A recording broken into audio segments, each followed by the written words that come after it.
తిట్టినా, నన్ను వక్రీకరించినా, నన్ను రోడ్డు మీదకి లాగిన నేను ఎప్పుడు మౌనంగానే ఉన్నా. కానీ వైసీపీని నాయకులు, విమర్శించే నాయకులు ప్రత్యేకంగా చెప్తున్నాం, సనాతన ధర్మాన్ని జోలికి రాకండి. తప్పు జరిగితే తప్పు జరిగిందని ఒప్పుకోండి, లేదా మాకు సంబంధం లేదని చెప్పండి. అంతేగాని మళ్ళీ అడ్డగోలుగా మాట్లాడితే ఎవ్వరం క్షమించం. ఇక్కడ మీరు కూడా హిందువులే, పొన్నవోలు సుధాకర్ రెడ్డి గారు మీరు హిందువులే. నోటికొచ్చినట్టు మాట్లాడకండి.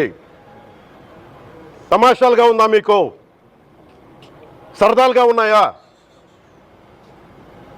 మొన్న ప్రకాష్ రాజ్ గారు మాట్లాడారు నా మీద. అరే నేను మాట్లాడుతుంది ఒక హిందువులు అపవిత్రం గురించి మాట్లాడుతున్నాను. ఇందులో ప్రకాష్ రాజ్ గారికి సంబంధం ఏంటి? ఇందులో నేను ఇంకొక మతాన్ని నిందించానా? ఇస్లాంని నిందించానా? క్రిస్టియానిటీని నిందించానా?